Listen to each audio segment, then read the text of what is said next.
I get there, this nigga ASAP Rocky walk out. What? I'm just like, bro, like that's legendary. literally, right bro. We in that bitch. We talking about fashion, music, all this shit for the longest. With ASAP Rocky? Yeah. How was that shit, bro? Yo, we in this bitch. He's talking about. This nigga basically said, I'm weird for ordering a bowl at Chipotle. Bro, you are, dog. Bro, if you get the bowl with a burrito, you get more bang for your buck. Bro, but just like the homie said, bro, the burrito is the experience, dog. Like, you're not trying to. If you want to eat a salad, bro, you could have went any other place to order a salad, my nigga. Like, come on, bro. Bro, there you could do more than just a salad.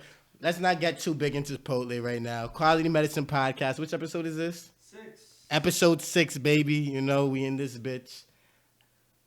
I'm here with a fucking amazing performer right now. It's your boy Liamette. You know we here. Bro, the first thing that we said once we left the show on Saturday, where is Mez's show, we all got together and we were like, bro, it's not often you get to go to an underground show and really see somebody, like people sing the lyrics, you know? Yeah. People really not necessarily just focused on moshing. Like, it didn't feel to me like you were just trying to focus people on moshing. It felt like you were trying to get people to experience the music. Nah, real shit, bro. And that's something that we really appreciated here, and like we were looking for that, you know. And you know, we got you on here today, man. So I'm super happy about that, dude. Hey man, you know I appreciate being here, bro. And like I'm telling you, bro, like I said at the show, bro, that shit y'all said to me, bro, that mean a lot. Cause you know that's really, bro, the main thing, bro, is like, goddamn the experience, bro. I got like having a message, trying to convey that through the music, especially when your shit turned up. And you know I'm got this shit hitting heavy, and then niggas like, damn, bro, he on the stage like he real calm, like he really just swagging to the shit. And it's like, yeah, because I want you to listen more than I want you to pay attention to what I'm saying. I want you to pay attention to the sounds. Like I'm not trying to be dancing and distract you from what the whole reason I'm even standing up here is for, type shit. But I feel like most people kind of use that to almost hide behind it, you know? Yeah. Because I don't want to say because there's different styles of music. There's definitely different styles of music, and I don't think I have the place to say, oh, you're trying to hide something behind the mosh. Yeah. But I do believe there is something to really having people engage in what you're saying and engage in your music. Yeah. And I think that's what you bring, you know, which is definitely different. But we're going to get all into that and all that type of shit. But we had an interaction that I don't think you remember back in the day. And it's not a direct interaction. Word. So this is what happened, bro. For sure, so for sure. One of my homegirls, shout out Kim, you know, it's all love. She fucking sent me a picture of you with Kristen Dunst and Jesse Plemons, bro. This is way before I had seen you in the scene before. You know what I mean? I had seen you around shit like that. But then when she sent me a picture of you, I was like, wow, like what the fuck? Like how did that even happen? Jesse Plemons, she was on Spider-Man and shit, right? Bro, if you know me for real, bro, you know I'm a Spider-Man fiend, bro. I love Spider-Man. So that was like, bro, Mary Jane was like my first crush, bro. I'm gonna be real with you, bro. So we literally in the spot, and I see her with Jesse, and I'm just like, damn. You got tight? I was like, yo, he with my girl. Yo, like, what's going on? I'm like chilling with my homie Ferrari. He like, bro, you know who that is? I'm like, bro, look at me in my eyes, bro. Like, you see, I'm flustered, dog. You know I know who that is, bro. He was like, yo, we gotta go talk to her, bro. We gotta go say what's up, dude. So we like see them getting in their Uber, and we like walk up, start having a conversation, At Reverie. At Reverie, bro. That's crazy to me. And they was fucking with us too. Like I'm telling you, we chatting for like 20 minutes straight. Like, like we didn't even ask for the picture, like to take a picture until like right when they was about to leave. And it was like, bro, she was gone though, bro. Like she was so turned up. She was faded. Bro, faded as fuck, bro. Just it was alcohol, hard though, think? Bro. Man, what's just out? Like you think she was just drunk and shit? Like, bro, that's not the first time she been to Reverie, dog. What? Yeah. That's crazy. Because for people who don't know, like this is definitely I would say it's actually a real diverse crowd of Reverie. Actually, it is. I'd actually because I was gonna say it's a mainly black bar, but I'm in New York. It's the club scene is so much different. Yeah, you know, in New York, it's like it's real. That like what's the word that's opposite of gentrified? It's real segregated in terms of the clubs. Oh, like, so there's it's black clubs. Right, exactly. There's black clubs. There's clubs that fucking, like, these type of people go to, actors will go to. Yeah. Like, to me, Reverie is a place, like, I would not expect to see somebody like that there, bro. But it's crazy, dog. Like, even I remember the first time they pulled up. I don't even think I was there the first night they pulled up. Like, my homie worked there. Niggas sent me a picture. Bro, you won't believe we just walked in, bro. Kirsten Dunst in here, dude. I was like, what the fuck is she doing at Reverie, bro? You know, I'm thinking, like, it's one and done. Like, oh, she in town for a fucking movie or some shit. Right. It's like, I pull up with the homie, bro. She in there. I'm like, yo, like, this is crazy, bro. Like, what? I'm literally, like, my mind is blown, nigga. And then Jesse, too, from fucking, nigga, like Mike, nigga. Like, come on, bro. I'm like and he was on fucking Breaking Bad, too, literally, apparently. Bro. Like, that's crazy. I don't think I've ever been, like, directly in interaction with a fucking, like, celebrity like that, of, like, an actor. You know what I mean? Literally. Like, no, actually, Denzel Washington is from my neighborhood, actually. Oh, wow. He sponsored the Boys and Girls Club right up the street from where I live. You know what I mean? Yo, what? That's crazy. Yeah, I know. My family knows Denzel. Like, a lot of people I know fuck with Denzel Washington. Yeah. So, and Heavy D. I don't know if you know who that is. I've heard of Heavy D. I can't. Heard of Heavy D? Yeah, that fat nigga. Oh, he's dead. R.I.P. Oh. My fault. R.I.P. fucking Heavy D, man. But yeah, that's bro. crazy as fuck, bro. But nah, really saying shit, bro. It's like I done been around music. I done met fucking every artist that I done ever fucking listened to damn near, bro. I ain't never really met no actor, bro. Right. You know what I mean? That's like a completely different scene. Literally. I love how you ignored her putting the cards there. That's exactly what we were looking for. I'm not gonna lie to you. I love that you ignored it, but the consequences are real, my friend. We're gonna play a little game, bro. All right, for sure. Let's get it. Let's get it, man. This is a scenario game. We're gonna put you in a few scenarios here. Yeah. You know, and you tell me what you think you would do in this situation. Yeah, this is about to be funny as fuck. This is that. Trust me, this is my favorite part of this whole shit. Let me get situated real quick. Hold on. We're going to keep it light at the beginning. All right, you know what I mean? We're going to keep it light at the beginning. Liamette. Yeah. You have 3 pills in front of you, like you had these 3 cards in front of you. Mm-hmm. One of them kills you instantly. But if there's a higher power, you become the higher power. Mm. The other one will make you the richest man in the world. And the other will let you control the minds of whichever person you choose. Which one are you choosing? Yeah, I got philosophical on this bitch. Not just ass shaking and fucking tits and all that type of shit. I'm Quality Medicine Podcast. Hey, man. We're cultured. So, richest man. Yeah. Higher power. Uh-huh. Control the minds of whichever group. It could be a group of people. You can fucking take over a country with that shit. So it's like I can take control of a person, switch over to somebody else. Right. No, you could basically control. I can do a hive mind. Right, exactly. Nigga, I'm basically God. That's basically God, but if you're the higher power, you don't even know what you're missing out on. Yeah. You know what I mean? Man, bro, I feel like I don't even want the responsibility of being no higher power, bro. I'm gonna be real with you, bro. That's fair. And also, I don't need to be the richest nigga on earth, bro. I think I'm gonna have to go with the mind control shit, bro. I'm gonna be real. That's a powerful answer. That says a lot. Do you believe in a higher power? Bro. Sometimes. Sometimes. Hey. And not only when times get hard. That's what it sounded like. Nah, not only when times get hard, bro. It's like, bro, like real shit. My godparents put me in the church. I was really tuned in, tapped in with that shit. But it's just like, bro, like, I believe in the creator. Right. I don't believe that this person is all good or all evil. I believe this person is of balance. Like, I believe in the universe, bro. Right. I believe the universe and except its conception. Right. If there was a entity or a being which created that, I would align them also with the universe. So like I believe in a higher power, but I don't know if it's like, you know what I'm saying, streamlined religion.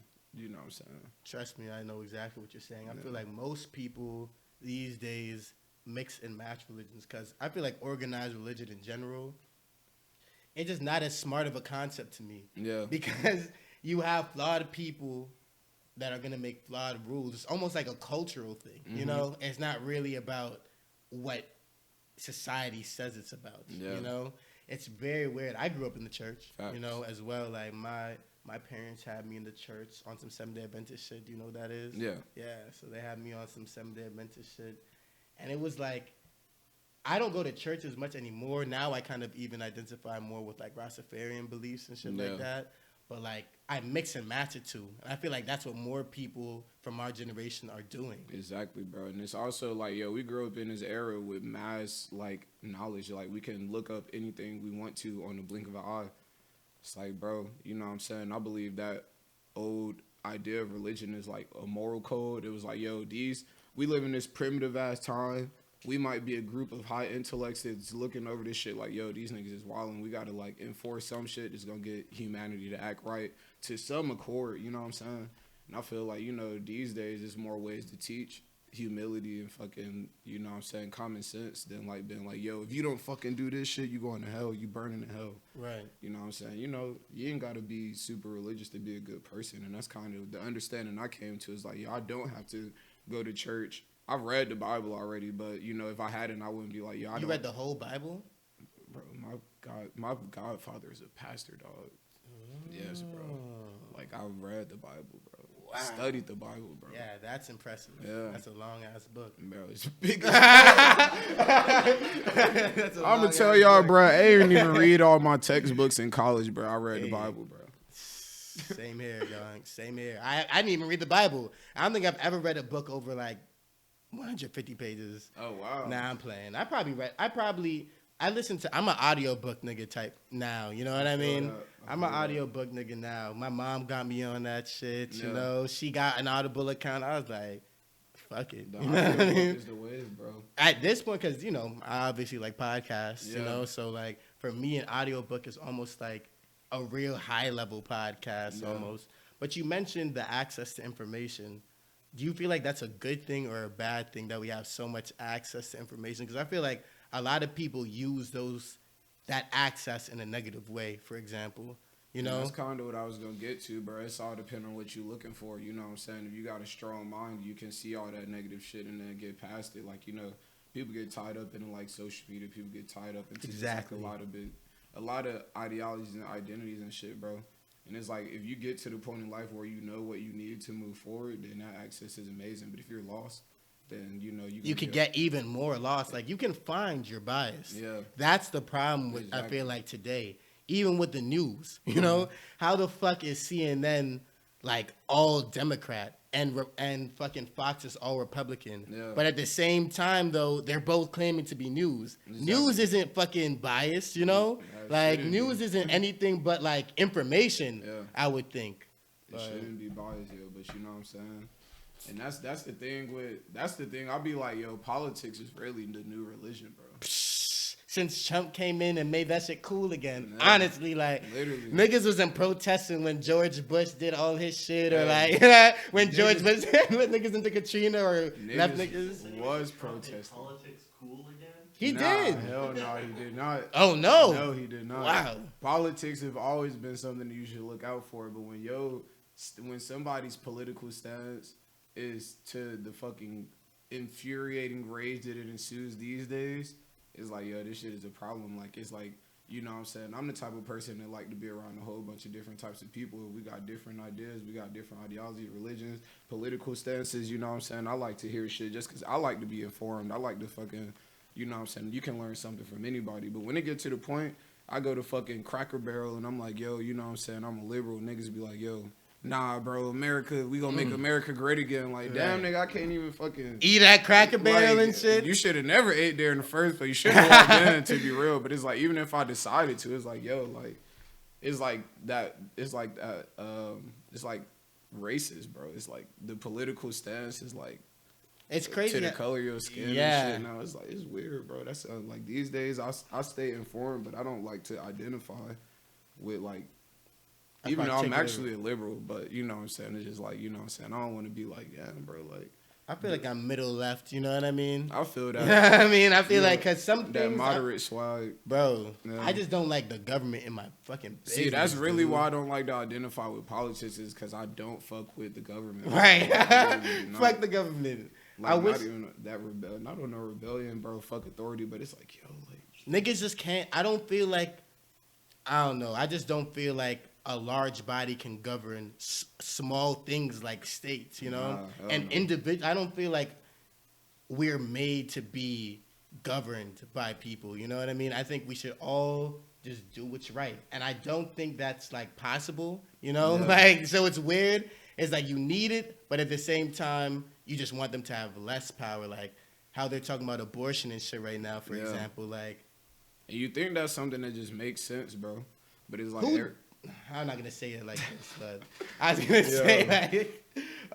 man, I was going to say, who doesn't want abortion? Who is against abortion? Yo, like, but it's like... You know what I mean? Niggas want abortions to happen. Like, Yeah. I would think the ladies do as well if they don't want it. Like, but it's to like me, that option is just great to have. It's like, yo, the idea of pro-choice is not automatically like, yo, if I get pregnant, I'm killing this shit instantly. It's like, yo, if I'm in a fucked up situation, like I'm a young lady, fucking somebody assaults me, somebody takes advantage of me, I get pregnant, Right. I'm stuck with this child, bro. I'm stuck with this trauma. Right. Like, and it's not, you know, I love the human life. I love the human experience, but it's like, yo, them scars go deep for some people, bro. Like, people will lose their absolute shit if they have to sit and be like, every time I look at this. And then you create a fucking toxic kid. Exactly. And it's just like that cyclical fucking generational curse type shit, bro. Like, it's like people need that choice, dog. You know what I'm saying? I feel like enough people have common sense to be like, you know what I'm saying? If I'm in a good situation, I'm not about to just chop a baby out my body or fucking, you know what I'm saying, get rid of this potential human being. But it's like, yo, it's a lot of circumstances where that shit needs to be the fucking option, bro. Like, Right. real shit. Exactly. Yeah. Exactly. Let's get into another question, man. We got deep on We that did one. get deep, bro. We got deep, bro, We bro. got deep on that bitch, saying. man. All right. Liamette. What's up? Talk to me. Guys. You're on a date with a girl. No, my voice is cracked now. You're on a date with a girl. I'm on a date with the girl. And What's she up? goes to the bathroom. Yeah. When she leaves, the one who got away walks through the door. The girl who you always think about when you think about your future. We all got them. Yo, chill, nigga. Damn, you are chatty, nigga. Relax. Oh my Fucking hilarious. Do you risk it all? And Yo! Hey! Get him out of here, bro. Get him out of here, bro. I don't want to hear no fucking words, nigga. Shut the fuck up. This nigga said, just so you know, Yo, his this friend nigga's- said that he will. Yo. He's pleading guilty. His friend said he's pleading guilty, but Bro, we'll see. Let's see what the end of this question holds. You risk it all Yeah. and give her your number and potentially risk the girl coming out the bathroom and seeing this, Yeah. or do you let her go? I really hate this nigga, bro. Or do you let her go into the sunshine and ride off with somebody else? Yo, this nigga already spoiled the whole shit, bro. If the shorty that I've been fucking loving comes into this motherfucking restaurant, I am leaving with her, dog. Like, with all due respect, yo. I respect like, with that. all due, and even if it's like, yo, even if I chat with shorty and she like, yo, you know what I'm saying, I'm not trying to, like, you know what I'm saying, shorty gonna catch me talking to shorty, bro. I'm not gonna lie. You're gonna have a whole 20-minute conversation. Shorty gonna come out the bathroom and see y'all talking. Yo. Sit down on the other side of the table sipping water. Yeah, I might invite Gangsta. shorty to the table with us, bro. I'm gonna be That's real. pushing P. Yeah. Nah, bro, it's literally like, yo, love's crazy, bro. Love I'm is literally crazy, about yeah. to sit shorty with us, and I'm gonna be explaining the situation in the best way, even though I know it's not gonna get taken well. Right. I'm gonna be like, yo, you gotta understand, like, this is my soulmate, yo. Wow. Like, That's a gentleman right there, actually. I was gonna say that's like on some player shit, but that's actually some real gentleman shit. Honestly, it's like, yo, I don't want to waste your time, you know? No. Would you still pay for her meal? yes. No. This is a good guy right here. Bro, that is. I'm like, yo, I'm gonna make sure you eat. I care about you as a human. You just not the one. Right. Exactly. Not everybody is the one. And I think that's where a lot of people get it fucked up at, you know? People be looking for the one, and that's really like the thing that be having people fucked up for real. Mm-hmm. You don't gotta look just for live. Yeah. You gotta just live and see what happens. I'm single as fuck though. Same. You know what I mean? Yeah, Yeah, I'm same. single as fuck. So for me, maybe I shouldn't be giving them because we're the same age, right? Yeah. We're the same age, both single as fuck. What do you think is up with that? You see, are you starting to notice people around your age getting married and shit? Bro, I had that conversation yesterday, bro. I was like, yo, like, every girl damn near that I dated from, like, high school to adulthood is either married or having kids right now. Right. And I'm just like, yo, it's not even like I'm discarding relationships. I'm just like, I don't know. I guess I ain't had that luck of getting locked in with the one. You know what I'm saying? They ain't tripping, bro. That shit gonna come when it come. But it's like, damn, yo, I'm like, I don't know if I'm too picky or I'm looking for the wrong thing or, like, I don't know what the fuck going on. But I'm like, yo, all y'all niggas having families and shit. Like, that shit crazy. But, you know, I also, niggas around me was way more traditional than I am, bro. You know what I'm saying? Like, Same. I'm a very atypical person in terms of, like, my human interaction and shit. So it's like, it may just go along with just, like, how I view the world. They got me in the situation I'm in, but at the same time, I'm not mad at that shit, bro. Right. You To know, each their own. If you got to get married straight out of high school, straight out of college. and that you know what works I'm for saying? you. Exactly. I'm not gonna mention that 50% of marriages end up divorce, but Yeah. you know, well, like at the end of the day, if that's your style, that's your style, though, Facts, because bro. you might be in that other 50%. You Yeah, know, you never and know. life is a risk. You know, Exactly. You're flipping a coin either way. Yeah. So, To how each did you their own. meet the one? We're not gonna name the name, but Bro, literally, I was on, like, shorty, yo.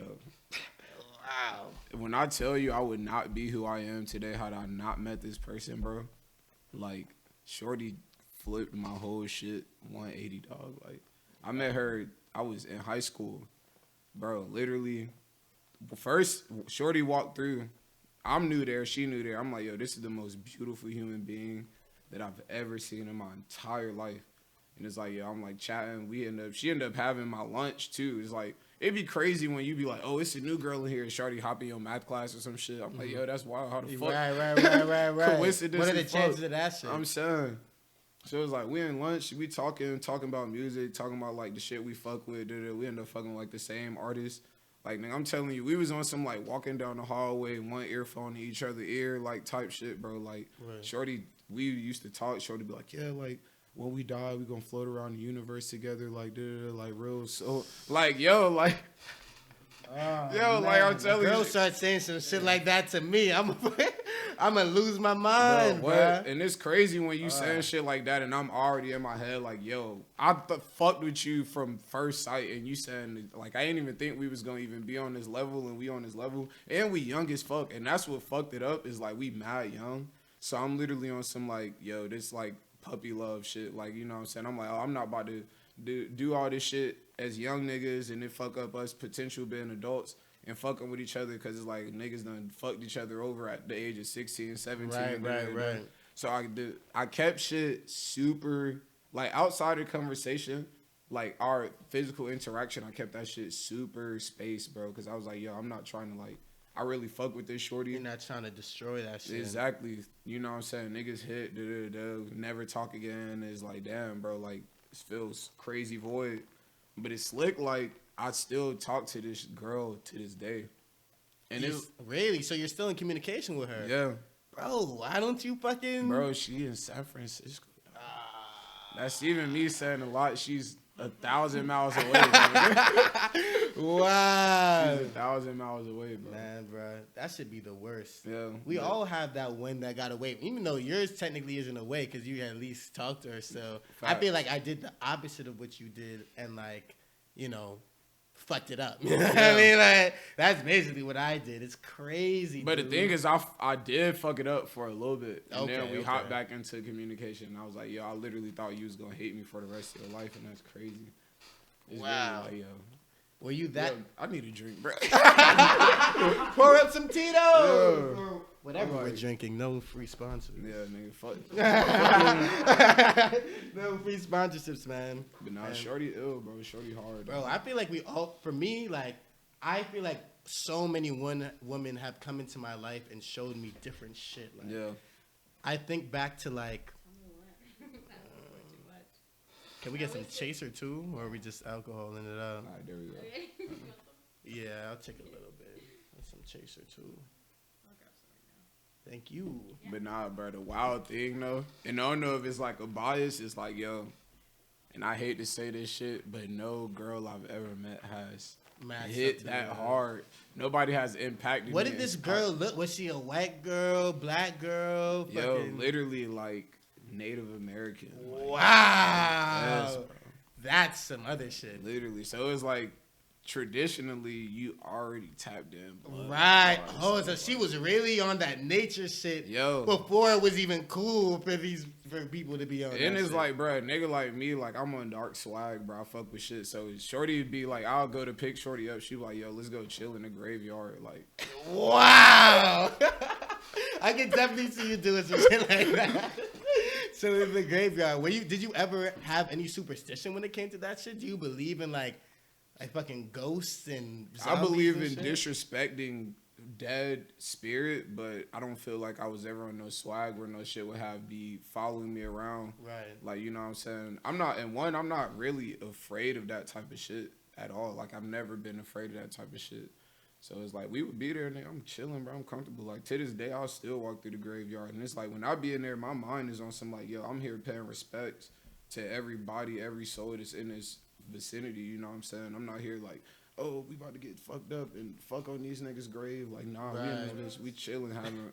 Nah, that'd be crazy. Some people do that shit, though. Yeah, people do that shit, bro. Niggas be doing, like, all time... Bro, I remember the first time I seen a dead body, I was at a funeral, and, that nigga was so black, dude. Like, that's all I remember. Like, that nigga's face is being so pitch black. And, like, that shit kind of scared me at first. Yeah. But then I got older now, and, like, I told you earlier, like, my brothers are 50. You know? Yeah. My dad's in his 80s. Mm-hmm. You know what I mean? So, for me, like, death is such a real thing. You know what I mean? Like, it's something that you're faced with pretty much every day when you have somebody in your life who really doesn't fear that shit. And then having somebody in your life who doesn't fear it. Yeah. You know, my pops don't fear death. Like, he lived his life. And that shit kind of, like, showed me a different way of looking at it. Yeah, and I think that's another thing going back to, like, my godparents, bro, is, like, they always taught me not to fear dying. They told me not to fear, like, you know what I'm saying, anything on, like, the other side of life, you know what I'm saying? So it's, like, even when it comes to myself, bro, like, I'm aware that it could happen, but I don't have, like, that innate fear of, like, oh, shit, bro, I could do this and die, It's like, nah, I'm pretty much focused on being here until I'm not. So, you know what I'm saying? And I've lost a lot of people super close to me and shit. So it's like, I also have had that experience of just like, yo, like, I've had that loss. And I also have understood, like, yo, I knew these people on this earth, bro. They were amazing people. So it's like, I don't feel like they even on no past life, on no afterlife shit that's got them fucked up. Like, you know, they in a peaceful place, you know what I'm saying? But at a young age, I lost niggas, so it had me respecting death, you know what I'm saying, super early. Bro, no funny shit, man. I remember R.I.P. Rashid, man, like, that's real, bro. What was, like, the first situation you had like that? Man, it was, like, back to back, bro. Yeah, it was, like, my favorite teacher was, like, one of my homies. It's my homie's mother. She was my teacher freshman year. She passed away of cancer. I'd say, like, fucking a few months later, two of my best friends from my school passed away on the way to school. They got in a car accident on the way to school. Another shorty jumped off the second floor to the gymnasium, passed away at school. Yeah. Oh my then God. my granddad passed away, and it was like my brother passed away. He got shot 2 times in the back. Rest in peace to all of them, bro. Like, literally, and this shit is just like pop, pop, pop, pop. Like, crazy as hell, bro. I'm like, damn. yo. Bro, that I believe in when it rains, it pours, bro. I'm a huge believer in that shit. Yeah. Like, once that cycle starts rolling and that negativity starts rolling, bro, oh my God, dude. It's like, it just keeps coming. Like, I lost my grandfather, and my cousin back to back, and then Kobe died, you know what I mean? Like, I don't know that nigga or whatever, but like, bro, that shit hurt. Like, I grew up skateboarding, bro. Kobe was still one of my inspirations. You know what I'm saying? Like, so I felt that, bro. He died on my sister's birthday, bro. Oh. Like, we was at her birthday dinner. We looking at the news, like, yo, what the fuck? Yo, this is crazy. Like, you know what I'm saying? That nigga was an icon. A straight icon, bro. Mamba mentality and whatever you doing. Right. For real, go crazy with that shit. And also, if you've lost anybody, live for them, bro.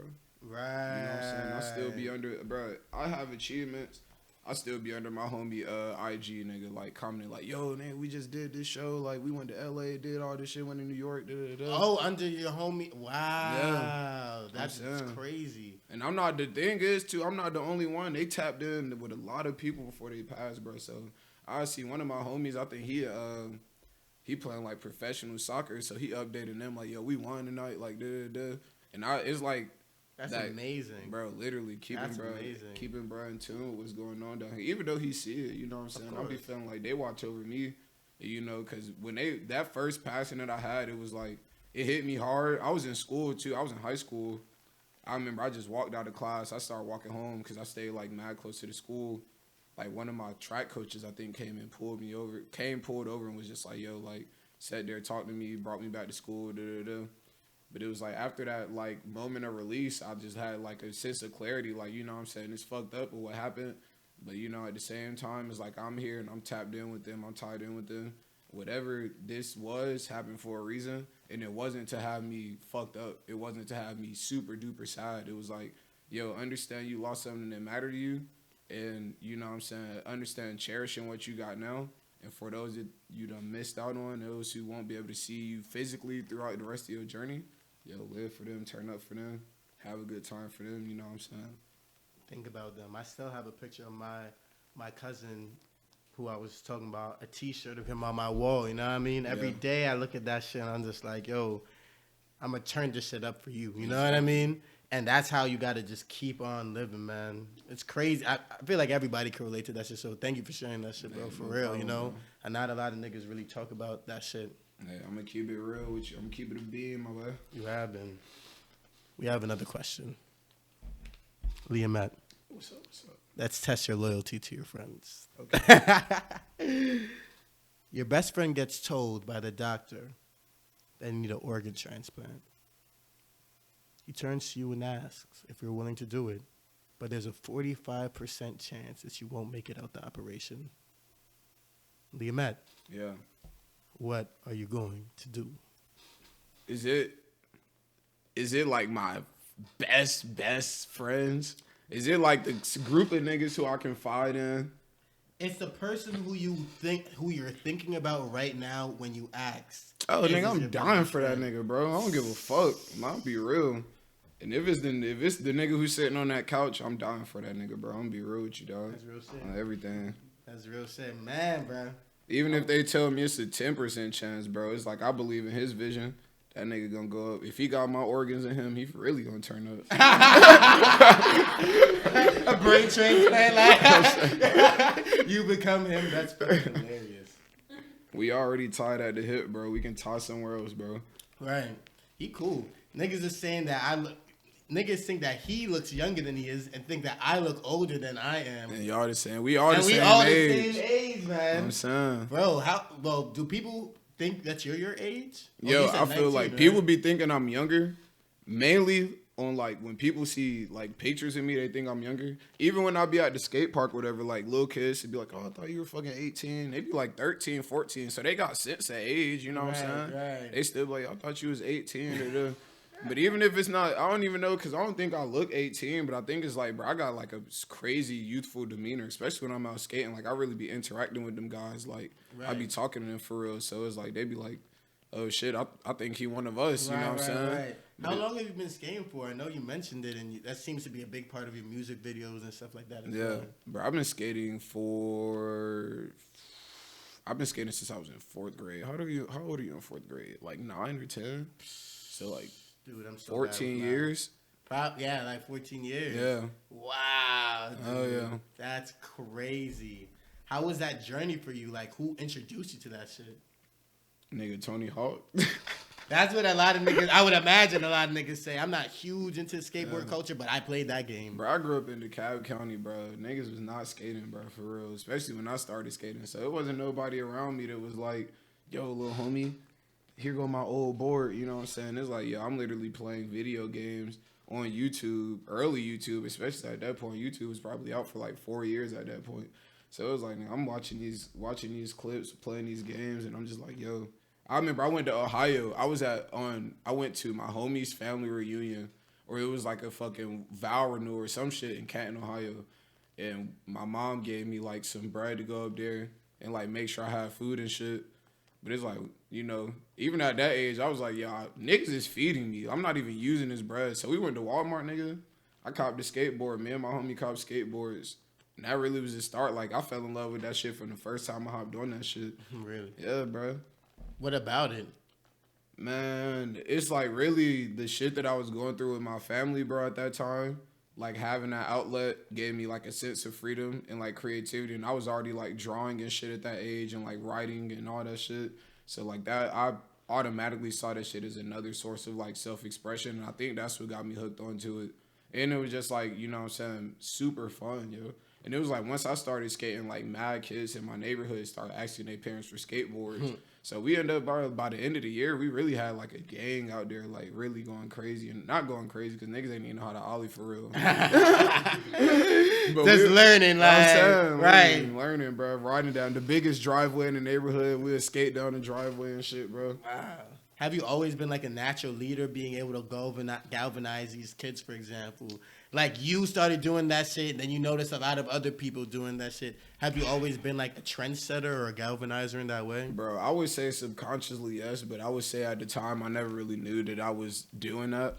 Like even when I remember being in fucking middle school and niggas was wearing like, you know what I'm saying? I'm shopping at Route 21 with my older cousin and shit. One, because that shit cheap, and I'm just like, yo, this shit crazy. Buying colors. I'm wearing her skinny jeans and shit to school, having the studded belts. And I started, you know how we used to wear the little Live Strong bracelets and shit? Right. I used to take the shits off of my belt and clip them to the Live Strong bracelet. So, like, now I got, like, a little spike bracelet. Yeah. I'm starting to see other niggas do that shit. And I'm like, yo, nigga, I was not on this when I was doing this, bro. Like, what's going on?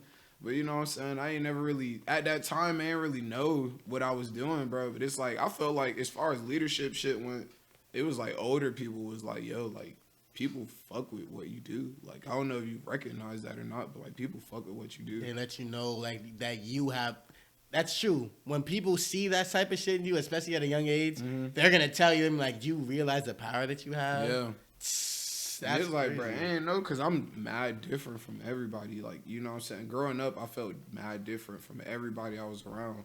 And, you know, even to this day, I'll be feeling mad different. But it's like, you know what I'm saying? I understand, like, people at this point have respect for what I do. So it's like, okay, I get it. You know what I'm saying? But at that time, nigga, I ain't had no push. I ain't had no fucking power or none of this shit, bro. You know what I'm saying? So I ain't thinking, like, oh, they biting my swag. Right. I'm just like, damn, I guess we came. Like, in my head that day, I'm like, yo, great minds think alike type shit. And it's like, not knowing, like, nah, bro, you really stepped through with this shit first. And then niggas was like, yo, what he did was hard. So I'm about to go cop and do the same shit. Man, bro, that shit to me is like the story of my life. I feel like a lot of people, but they niggas never gave me credit, though. I'm going to be honest. Yeah. Especially when you're younger, I feel like niggas don't give no credit, bro. You just see them pull up with locks. I was the first nigga to start growing locks out of my friend group. I'm going to be honest, you know? I know niggas have a lot to say about that, but I was the first nigga to fucking start growing locks in my friend group. Yeah. But you know, all of a sudden niggas is growing that shit. Not giving me no credit for the fact that I started that shit. But you know, it's okay. Yeah. You know, each one teach one. Facts. Know what I mean? Locks though is like, yo, I'm like, cause I started growing my hair because of my older brother. Like, believe it, I started growing my hair. I think I was 14. No, I was 13. I started growing my shit. I cut them short once I got to college, but I never cut them all the way off. So it was like, yo, I'm like literally, bro. And as soon as I got into the lock game, it was like a spiritual journey more so. Right. You know what I'm saying? So another cycle where I was like, yo, I'm not even peeping that I'm like influencing this. The thing I feel like is I've always been so tapped in with myself and what I'm trying to do for myself and like, you know what I'm saying, grow into the person I want to be. that I'm rarely aware of how what I'm doing to myself is impacting the people around me.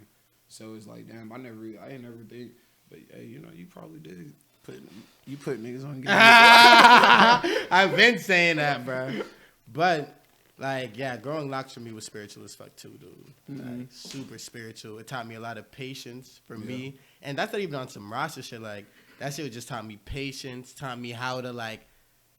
Because, you know, when you first start, everyone's going to tell you to cut it off. Yeah. You know, like, every fucking phase, person bro. tells you, yo, fuck that shit. Like, you got gummy worms in your head. Yeah. Da-da-da-da-da. I got it all, bro. Bro, And then as I continue, and I was just like, fuck these niggas. You know what I mean? Like, I don't give a fuck what anybody has to tell me. And that kind of broke me out that cycle of thinking about what people have to say about me and thinking about how other people feel about what the fuck I'm doing. Like, at this point, bro, it's all about, I don't want to say it's all about me, you know, but it's all about what the fuck.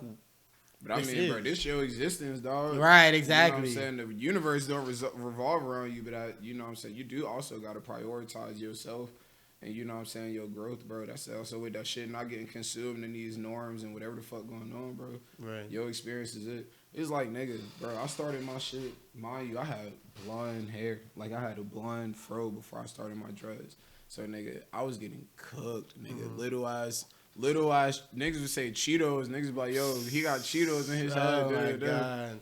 But I was like, nigga, bro, y'all gonna see. Wait till these hoes flesh out. Nigga, I'm shaking them hoes. Right, in the mosque, you know nigga. While y'all bald head motherfuckers just looking, hating. You know what I mean? On the side, hating. Like, on everything, bro. Man, but I fucked with my shit. I ain't give a fuck, man. Fuck niggas, bro, but let's get a little bit into like the early life. You know, you said you grew up in Dalton. Nah, in DeKalb. In DeKalb, Yeah. Okay. How was that for you, bro? I'm saying it was straight, bro. Like I told you, bro. I grew up around just like street niggas, bro. And it's like being a young dude around there just on some like artistic shit. And it's like, bro, I really don't even know how I got into like being on some artist shit at a young age. Like, I just think that's like, you know, natural gravitation and shit. But it was more like, yo, niggas was just like, bro, like, more so on some like, yo, whatever the fuck we doing, not really for you. Like, we see what you trying to do. Keep doing that shit. Don't tap into all of this, like, you know what I'm saying, going to jail and shit, trapping, you know what I'm saying, kick dough type shit. And it was like, I don't know, bro. A lot of people you were around were like into like the hood lifestyle. Bro, like, I wouldn't say like everybody, but it was like, yo, it was a good percentage of people that I was around. I wouldn't say the whole community was on that swag, but like a lot of people that I was around was just on some like knucklehead shit, bro. And I wouldn't say knucklehead because I really got respect for these niggas because I wouldn't be who I am today had they not guided me in the right direction. But they was always on some like, yo, do what I say, don't do what I do type shit. And I've always been the type to like listen to that little cliche shit that everybody would tell me. I would be like, yo, niggas think this lane, they hearing this, but I be feeling like, yo, that cliche shit is what you just hold that in the back of your head, bro. Because when that time come, that shit gonna ring loud as fuck. You know what I'm saying? And that shit rung loud as fuck for me. You know, I've been in predicaments where I done got in trouble. I done got caught up doing shit I wasn't supposed to do. But for the most part, bro, it's like I stayed true to what niggas saw in me. Because, you know, when I was younger, I couldn't see a lot of shit in myself. So if niggas saw some shit in me and they was spitting shit to me, I was like, yo, let me goddamn use this shit as fuel to like, it's like, the universe is using these people as messengers to guide you to where the fuck you need to be at in your life. So, where do you think, what was the dumbest shit you've ever been arrested for? I can tell you mine real quick. Fucking nigga, the shit I'm on probation for now, nigga. What's that shit, bruh? Nigga, I was literally, the fucked up thing is I was in the bumblefuck, middle of nowhere. Oh my God. With guys. So, like, you know what I'm saying? They, like, prehistoric, legally. If I was in the city, niggas would have been like, right, fuck exactly. this shit, go home. These niggas locked me up, nigga. Like, I'm telling you, got a felony. Like, a felony? How much you got? Like a zip? Nigga, I had dab cards. Nigga. Oh. Yeah, I had 4 dab cards. I had a 3.5. And then niggas was tapping me. Niggas smelt the guys. And I'm telling you, yo, this nigga hopped out the whip so fast, bro. Like, I'm telling you, I pull into the parking spot. I ain't even put my shit in park. This nigga said, do. I was like, yo, you fattest. Like, excuse me, bro. Like, fuck the pigs. But like, fuck pigs. I'm just like, yo, how the hell did you get out the whip that fast and are already at my window? So I'm like, I can't move shit around. I can't do nothing. Niggas like roll down the window. I'm in my neighborhood, bro. I'm literally like, bro. I told bro, I said if I spit hard enough, that shit will land on my front door. Nigga said I don't care. I smell weed. I'm like, I knew I was going to jail, bro. Man, I knew like right when he said it, I was like, yeah, I'm going right. to jail. Get out the car. That's how you know it's over. Everything. And bro. these niggas you can tell the dickhead cops. I feel like you can just look at a nigga and tell like, damn, like there is no way he has enough going on in his life where he won't arrest me for this. And shit. I was in one of them areas where it's like, yo, these niggas' most exciting day is busting a high school house party. And this nigga done found a nigga with some gas on him. He like, oh yeah. Dab carts? I'm Oh about boy. to eat, nigga. I'm about to eat. But it's like, he didn't even know I had the dab carts. He smelled the guys. Nigga found the guys. He was chilling. Second squad car pull up. And I'm wearing like a pilot suit. So I got like the whole shit on. He got like leg pockets, like mad pockets and shit. He pat me down one time. Take all the shit out of my pockets. Nigga didn't even see I had pockets at my ankles. Second squad car pull up, fucking floodlights on my fucking like hole. I'm bright as fuck. This nigga pull up. They got the little roof lights on this shit. Not the sirens. They got the fucking like head, like the spotlight shit. Put that shit on me. Nigga looked down and was like, oh, you got pockets down here? Unzip. Over. He was like, you know these a felony. I was like, nigga, I know now, nigga. I ain't know before. I'm saying, I was like, right, I'm clueless, bro. I'm stupid. I don't know shit. Right. I'm telling like, nigga, I'm like, you know, bro, you know, I get pulled over now. I'm acting like, bro, I don't know nothing in the world. I don't even know that the sky blue, my nigga, on God. This nigga kid them shit said, these a felony. I was Man, how long did you have to stay in there for? Like a few weeks? like, bro, I was in there for a few days, bro. Okay, that's yeah, not niggas bad. looked out for me, bro. It was like, the only thing that fucked me up really is I got arrested right before the weekend started. And, you know, you gotta wait till Monday to get your court date and shit. Right. So it was like, bro, like niggas paid the bell, nigga. And the thing is, bro, I'm calling niggas like, I'm like, hey Siri, nigga, like call this nigga, like like. I'm like, yo, I'm getting locked up right now. Like, yo, y'all. And then I'm like, yo, y'all niggas come get me right now, nigga. Like, on everything. What was it? Was that your first time actually going to jail? Yeah, it was my first time going to jail. How was that for you? Nigga, I'm not gonna cap, bro. I was in there being goofy as fuck, nigga. Yo, when you know you got bail money, nigga, like, you in that bitch turn, like you really, like, outside of, nigga, I'm in a cell. And it's fucked up because when you get in there on a drug charge, like, they dress you out automatically. So it's like, yeah, it's literally like I'm like orange jumpsuit, they're looking crazy as fuck. But I'm like, at the end of the day, nigga, I know I'm not going in for real. Mm-hmm. I know, like, you know what I'm saying, I'm about to be in the whole. Well, I had to go to Maine. I had to go to population for like a few, like 2 days because it was like.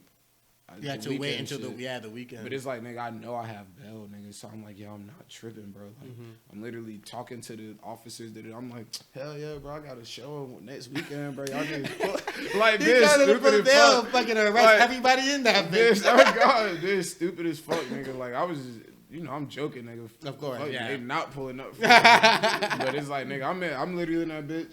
I'm like chilling. I ain't know the shit was like divided with male and female. Like, you got the holding cell. It's like, your girl sit on this side, dude sit on this side. I'm over here chilling with the girls and shit. I'm literally, hey. I'm talking to Shorty. I'm like, yo, my IG, like, remember this shit. When you get out, remember this shit. There was some baddies in jail? Yo, nigga, I ain't gonna cap. It was like 2 of them. Oh, that's fire. Bro, where I was at, though, is like meth, heroin, capital of the fucking world. So it's like, it's not. You gotta catch them on the early stages, though, because that's right before shit gets crazy. You know? No, nigga. No? I'm not touching none. If I chill with you, you talking about meth, heroin, boot, nigga. Like, I'm not fucking with that. I'm not jacking, not covering nothing. None of that, bro. I'm not doing that. I feel that. Even if she's dumb bad. Nigga, fucking who was on heroin? There's like mad celebrities on heroin. Like fucking Whitney Houston, right? I'm going to change her life. I'm going to save her. I'm going to put on my cape. I'm going to show you the better way. If you mad early, because, you know, at the end of the day, I respect vices. Facts. People got trauma. People got shit they got to cope with. People deal with it how they deal with it. If she early enough where I can swoop in and be like, yo, let me teach you about these alternative forms of healing, I'm going to fuck with you. See, that's what I'm saying. It's early on. But when I say early, I mean like, yo, you in this bitch because you got caught up on your first, like you was on the way to the crib with the shits about to put it in your body, you know what I'm saying? Right. And even if it's like a few, because, you know, bro, I got homies who done dealt with some shit. Like, I be around hardcore niggas, bro. So I got niggas who I didn't say you have a very diverse crowd that you hang around. Like, that's something that I definitely noticed, even in your videos and just even on your Instagram. And the gentleman who you said was like your fucking mentor. Oh yeah. He was also a white dude. Literally. So it's like, how did you get involved in such a diverse crowd? Because we have a diverse crowd here as well. Yeah. Like, was that like a transition for you? Like, because I grew up in an area where there was no white people. You know what I mean? None at all. And then I got older. I started meeting a lot of different types of people, styles of people in college. How did you do that same thing? Bro, the thing is, like, always having, like, you know what I'm saying? I was in band in school. I played clarinet from 6th grade to fucking senior year. I was in drama. I was in art class. I was in AP classes, honor classes. I was around these people, communicating with these people at a young age. But the key as a young black man being in these environments is never forgetting that I'm a young black man. So I always was tapped in with who I was as a person and understanding, like, yo, even if I'm interacting with these people that don't really understand who I am, I know how to communicate with them. I also know how to communicate with the people who I grew up with. So it allowed me to accumulate these spaces that are multiracial, queer, LGBTQ plus, you know what I'm saying? Like I was saying before we started, I was like, yo, I literally went to my first Pride I went to my first Pride event when I was 5 years old. Wow. Yeah. What was this? How did you get there? Like, your parents? Oh, my mother is bisexual. My sister is lesbian. All my aunts lesbian. So it's like I grew up in a very queer environment. So I, at a young age, was just super comfortable with my sexuality, super comfortable with everybody else's sexuality. Just very, like, I lacked a lot of judgment. Like, I really didn't judge people for shit that I knew was birth. Like, you came into this world, I like this. Like, I'm not judging you for it. I'm going to judge you for the fucked up shit that you do. If you make horrible decisions, horrible actions, you know what I'm saying, to the point of non-forgiveness from my body where I can't forgive you. But, like, when it's like, yo, you're queer, you're lesbian, you're trans, you're bi, the fuck does that have to do with me, yo? Like, I'm not about to, you're white, you're black, you're Asian, Hispanic, like, the fuck what does that matter, bro? Like, right. How was that for you? Because, like, growing up with, like, a lesbian mom, I'm sure there were probably, you noticed different, or bisexual mom and lesbian sister. Mm-hmm. I'm sure you noticed that there was differences between your upbringing and other kids' upbringing. Yeah. Bro, I don't know. That shit really ain't never, like... It didn't even register to you. Yeah, it never registered to me. Like, the thing is, like, I knew that I never had discomfort in that aspect of my life being different. Like, you know what I'm saying? Like, I was never like, oh, I was never in school like, oh, they got a daddy and a mommy. I got two mommies, you know what I'm saying? Right. Like, I was just like, damn, y'all got y'all dad. I know my dad, you know what I'm saying? He cool, but, like, I live in a household with two moms. You know what I'm saying? It was never like, I never had that sense of insecurity. Like, I knew I was different, but I never was insecure about being different. Mm-hmm, mm-hmm. On Twitter, like, I know you identify as non-binary on Twitter, right? And in real life as well. And in real life. Okay, so I guess I should have assumed that. What, like, because as somebody who is not as, like, well-versed on that subject, and for our audience here, like, do you mind kind of speaking on that and, like, what that actually, like how that's affected you, especially within in this scene and in this culture? Has it been anything that has, like, placed any boundaries for you within this culture? I don't know. I don't think it places boundaries because, you know, like, I don't know, even though most people would identify this shit as, like, disrespectful, but, like, you know what I'm saying, people see me and they identify me as, like, a masculine person, you know what I'm saying? And it's like, the thing with me is like, yo, like, how I interact with this world, how I move around this world is like, I don't really associate with any of these gender norms, you know what I'm saying? Like, I wear dresses, I'm super androgynous, like, you know what I'm saying? Like, a lot of, I grew up around women. I feel like I don't understand the women experience to a key, but it's like, you know, I have a great respect for masculine and feminine, you know what I'm saying? It's just like reaching deeply into my divine femininity put me at a divine femininity. Have you read the Way of the Superior Man? No, I haven't. they talk a lot about divine femininity and things like that. So it's super interesting that you say that. So I didn't mean to cut you off just now. Bro, But you all good. But it's like, yo, it's just like, I feel like in my body, me doing me is not really subscribing to any side. You know what I'm saying? It's like I'm taking in this information, and I feel like for my personal experience, gender identity is a chokehold for me. You know what I'm saying? For me to identify with being a woman or being a man is a chokehold. I like to be very fluid. I like to be able to go and move around any of these spaces and be well versed in both spaces. And I don't know, I feel like it just allows me to have a better respect for the human experience in itself. Like, I don't know. I don't even want to say that like any identity is like putting like a chokehold on growth or anything like that, because you can be identify as he, him, identify as she, her, hers, you know, whatever, and still have that same sense of growth. But my personal experience, and even as a kid, like I never felt like a man, I never felt like a woman, I just feel like a person. You know what I'm saying? right, right. Yeah. I remember when I was younger, man, like, this is gonna sound like weird or whatever, but when I was younger, like, you know, you know the space in between your balls and your asshole? That is called the gooch. For all of y'all who don't know. When I was younger, I thought that was a closed up vagina. So I thought, I ain't gonna cap. I think I went through that same thought process. I thought that, all right, everything is right. Finally, like, I think I'm gonna talk about it. Like, I used to think that was a closed up vagina, so I thought like I might have been a hermaphrodite, you know?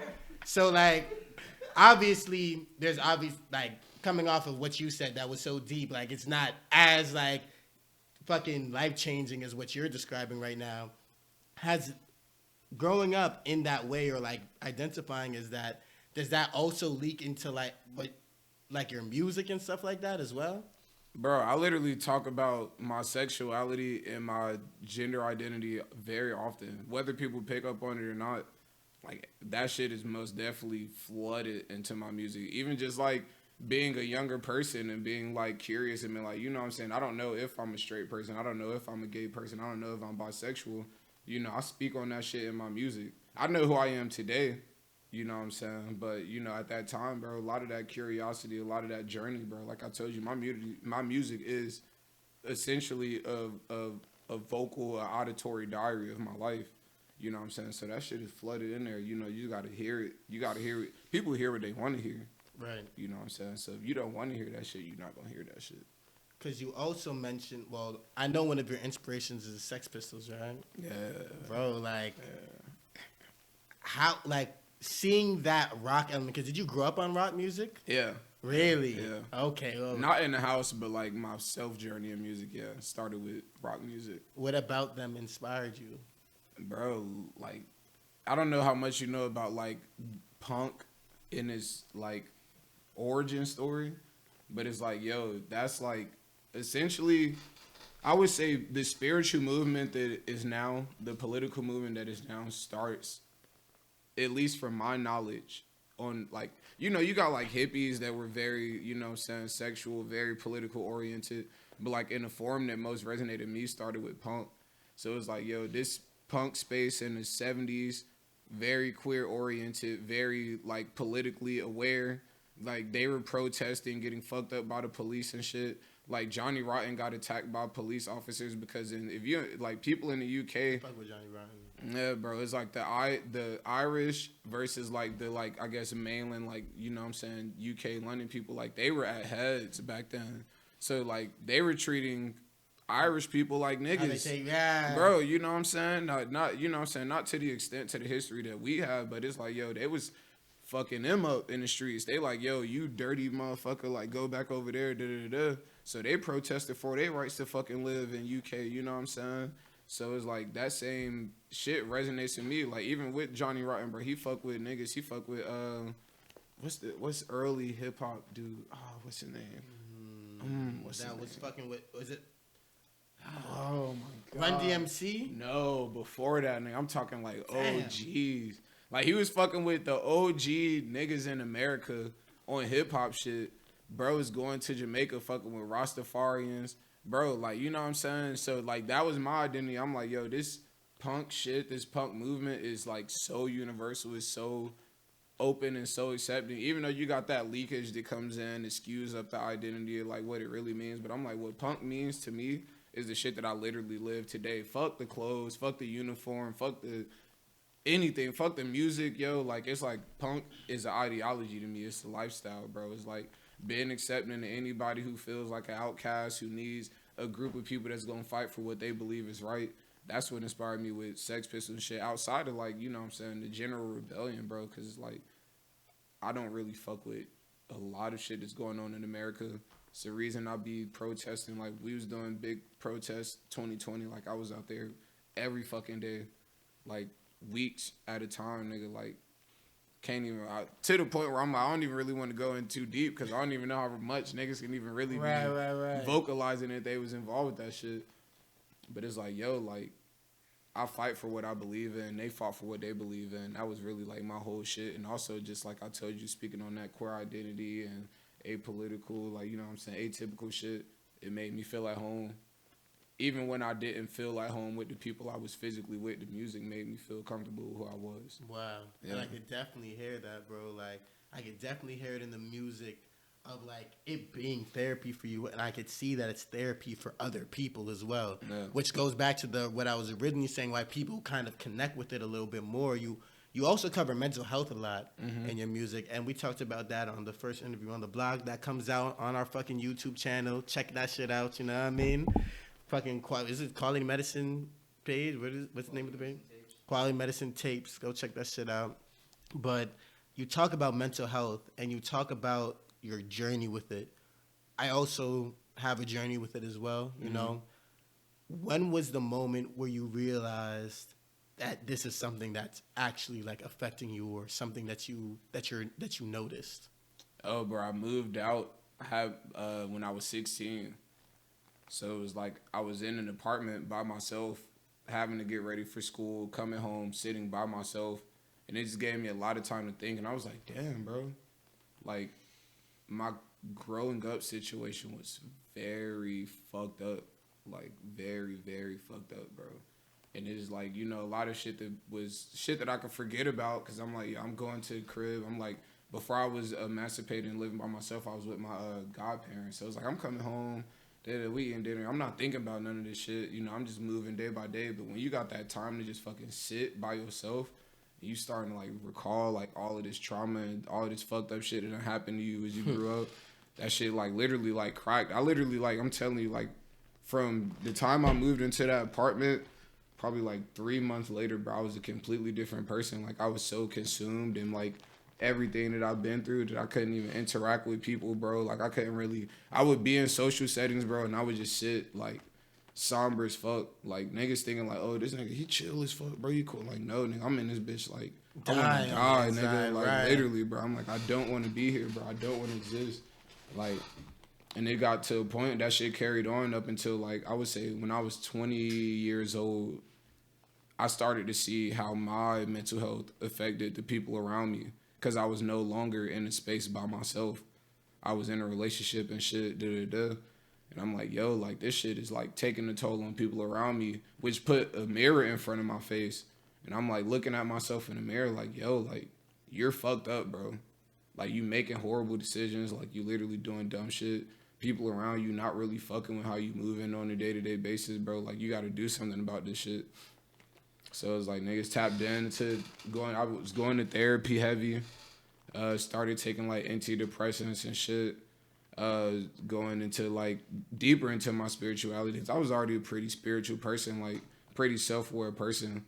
But it was just like, yo, I took that time to really like study myself, learn more about the shit that I was going through, get like actual diagnosis because it's like I didn't really put a name to the shit. I thought I was depressed, but I'm bipolar, like, you know what I'm saying? I have like clinical depression and shit and anxiety, but like my main source is like I'm bipolar. Like, so that's the shit that I was like really having to check out and like learn more about.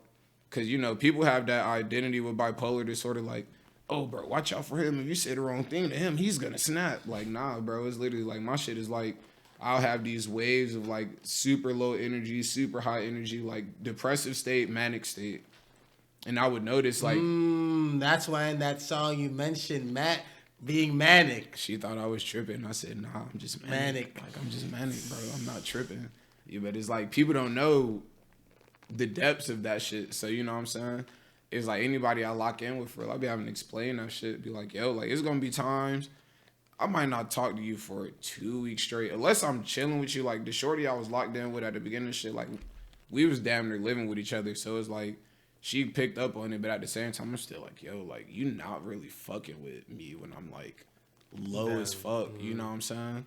When I'm manic as fuck, I'm hella energetic. Like, yo, let's run. We about to do fucking everything. Let's go here, eat here, fucking talk to these people. Da, da, da. And then it'd be like, out of nowhere, I'm just like, she like, what's wrong with you? I'm like, nothing, bro.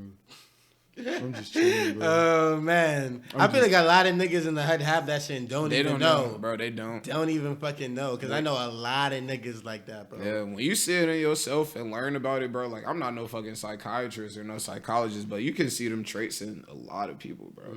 And they just don't know. Some people manage that shit really well. I just got to the point where I was literally debilitated by it. Like, if I wasn't in the music industry at the time and, like, being able to, like, travel and tour and shit, like, I probably would have been homeless, bro. Like, real shit. I wouldn't have been able to go to work. Like, I probably would have got fired from every job I had, bro. Like, literally. Man, like, was the Rae Sremmurd thing, like, the big break for you as far as that? Yeah, and that was weird because, like, I dropped out of school. I think I dropped out of school. Like, essentially, I was Rico Presley, bro. Shout outs to him. Nigga ended up getting signed, and that was that was one of my best friends, you know what I'm saying? Still my big homie, bro. Still OG, bro. I fuck with, bro. Like, we was locked in every single day type shit. And he got signed, and I'm like, dropped out of school already. I probably dropped out of school like a month ago, 2 months ago. He like, yeah, bro. Like, I'm glad you're not going to school next semester. And I'm like, nigga, fuck you mean? You glad I'm not going to school next semester? Right. Bro was like, bro, I just got signed, bro. I'm about to have you, like, you about to come with us, nigga, everywhere we go, da-da-da. And I'm just like, what? Nigga? I'm like, what? Like, you dead ass, nigga? You're like, yes, nigga. Like, Mike Will, bro, da-da-da, like, damn, we about to go do all this shit. So I was like, nigga, I'm telling you, for, like, the next, like, 3 years, nigga, I'm, like, on the road with these niggas, bro. Like, tapped in. Mike ended up hearing about my music, fucking with my shit. Like, bringing me to the studio, like, you know what I'm saying? Like, introducing me to all these people. Like, I'm in this bitch. We in the studio. He called me. He was like, yo, come to the studio. There's somebody I want you to meet them. I get there. This nigga A$AP Rocky walk out. What? I'm just like, bro, like. That's legendary. Literally, bro. We in that bitch. We talking about fashion, music, all this shit for the longest. With like, A$AP Rocky? Yeah. How was that shit, bro? Bro, it was fire. And it's crazy because it's not the first time I met, bro. But it was the first time I was able to sit with him. Because the first time I met him was it was at some party in Atlanta, bro. Like 2016, I met him. I snuck in a VIP, fucking chilling with him. It was him, Cardi, and 21 Savage. And like, I think some niggas got the hooking on the floor. And once I'm looking, I'm like, yo, we about to go up here. I'm with these shorties. I'm like, yo, let's go up here. Yeah. There's nobody in there at first. And then they like, yo, A$AP Rocky about to come out, Playboy Cardi, 21. It's 4 VIP sections. They all walk straight to our shit. So I'm in this bitch. I'm like, damn. I guess we ain't here tonight, nigga. We passing guys, niggas passing guys. Niggas passing the gas. Passing the gas. Passing bottles and shit. And we just chopping it up, da-da-da. And I'm like, yo, swag is probably way different from when I actually was able to lock in with him. And then I met him again at Coachella. I went to Coachella with Mike Will in them 2018 or 2019. Like, when Beyonce Coachella, y'all know. Oh yeah, I know. I remember that shit. Literally, and we had like one of Diddy's like after parties, and we in there. It's like fucking me, him, Yes Jules before she was canceled, fucking Odell Beckham, Block Boy, what's his name, Michi. Oh, I know Michi. Shouts out to Michi, bro. Michi's a real nigga, bro. I don't know if niggas know. Michi's a cool ass nigga, bro. I'm like, we in that bitch. I'm like sitting on the fireplace. I think Yes Jules is like on the other side of Rocky. Rocky ended up sitting next to me. We like smoking the backwood, just talking. Oh, so you were smoking with A$AP too? Yeah. Okay. Bro, it was a vibe, bro. That whole era, that whole time was crazy as fuck. Nigga, I went there. I'm getting too off topic. We can run that back. But at the time he pulled up to Mike's studio, bro. it's like we actually got to like lock in and get like super familiar with each other. You know what I'm saying, nigga? I walk in, bro. First thing is like, yo, I fuck with your fit. I'm like, nigga, come ASAP on, Rocky. The first thing he said to you was he fucks with your fit. bro. I'm like, nigga. This guy's living in a fucking movie over here.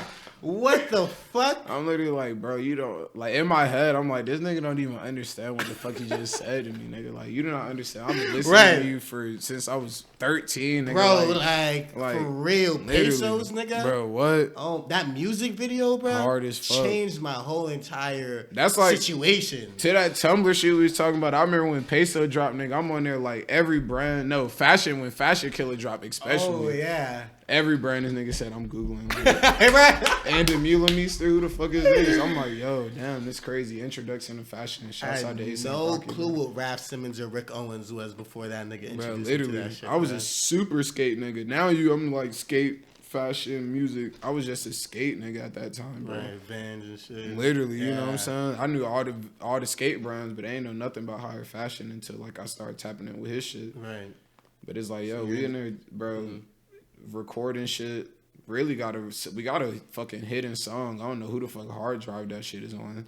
Wow. But like, yeah, we recorded a track in there together too, bro. Shit was crazy, bro. Like, I'm like, yo, this is like one of the milestone moments in my life where I'm like, yo, like I met somebody who I looked up to for real and I wasn't disappointed. And I feel like a lot of niggas can't say that. That nigga's cool ass dude.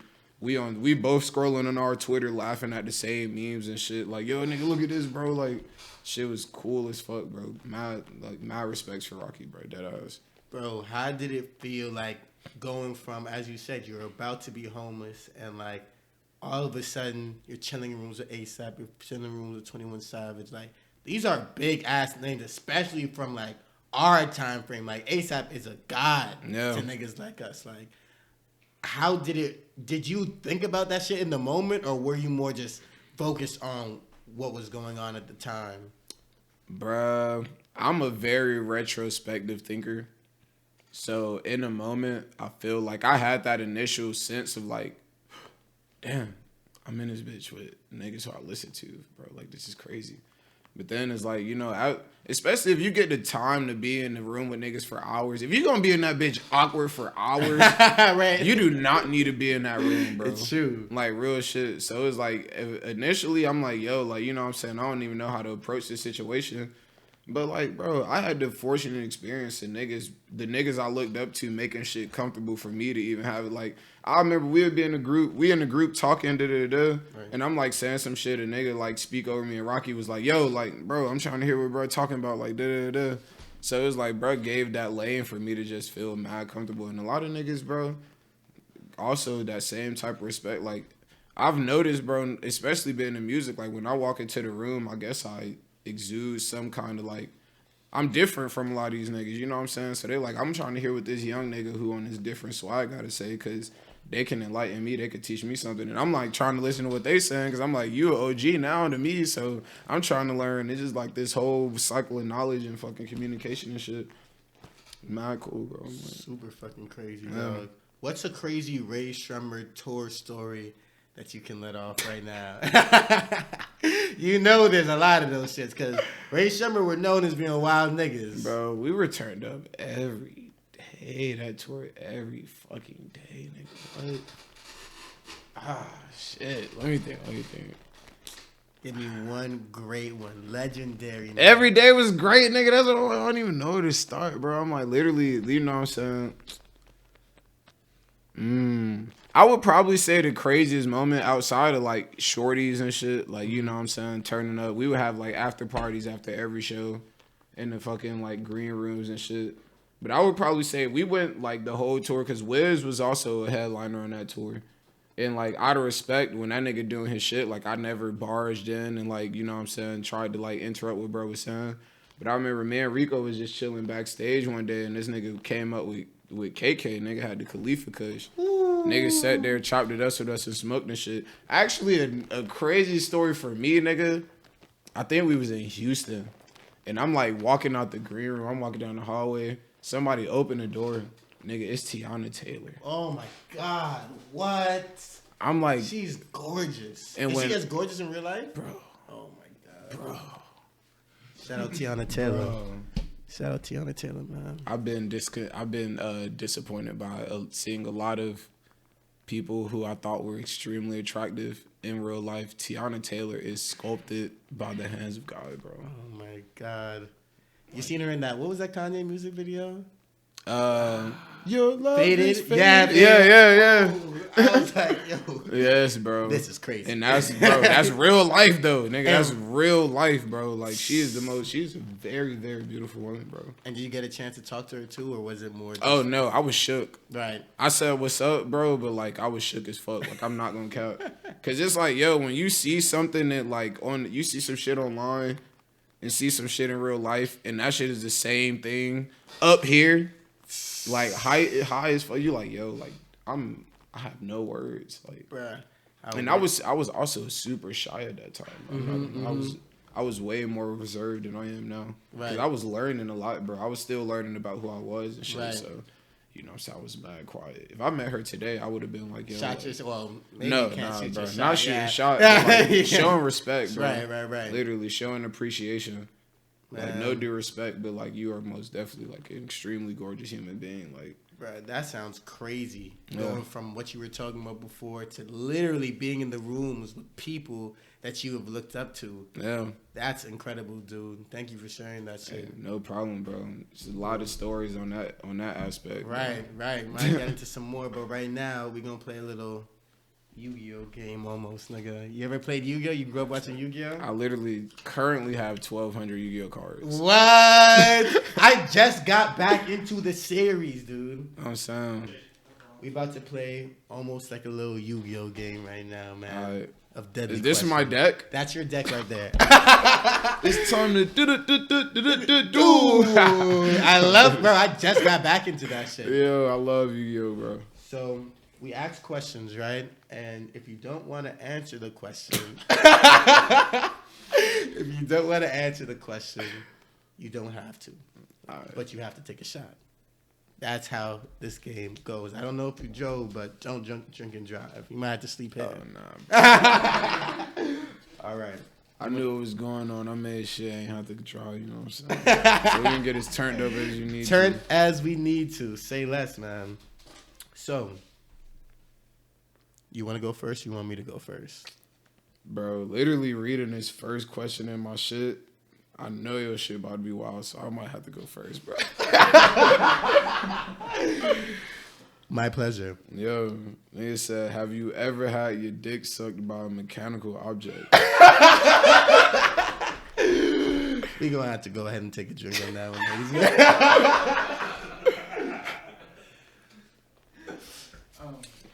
I did.